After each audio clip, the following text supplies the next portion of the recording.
Это Зеленстрой берет ответственность, от нас будет требовать. В выходные дни в Дубовом парке началась масштабная вырубка деревьев, вызвавшая волну негодования горожан, которые потребовали объяснений у столичной мэрии. Репортер KG находится в Дубовом парке. Как раз-таки за моей спиной происходит вырубка деревьев. Так давайте вместе посмотрим, что вообще происходит внутри ствола дерева. Вот при нас вырубили только что дерево. Посмотрите, внутри пустоты.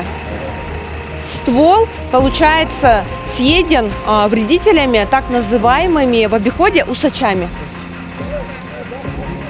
Как сообщил главный агроном Зеленстроя, под снос попадают старые тополя возрастом 70-80 лет, и они в аварийном состоянии. Внутри стволов зафиксированы процессы гниения и усыхания, а корневая система ослаблена, что делает их потенциально опасными при сильном ветре. Всего в парке планируется вырубить около 26 деревьев. Каждый год по 2, по 3 сквера обновляем. В этом году, например, в Дубовом парке 3,5 гектар. Здесь полностью газон будем менять, новые поличные системы поставим, брусчатка, скамейка, освещение обновим.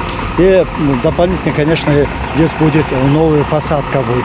Вот, например, вы видите, здесь года 6 назад мы посадили клен красный, вы видите? Покажите, пожалуйста, вот это тоже, видите?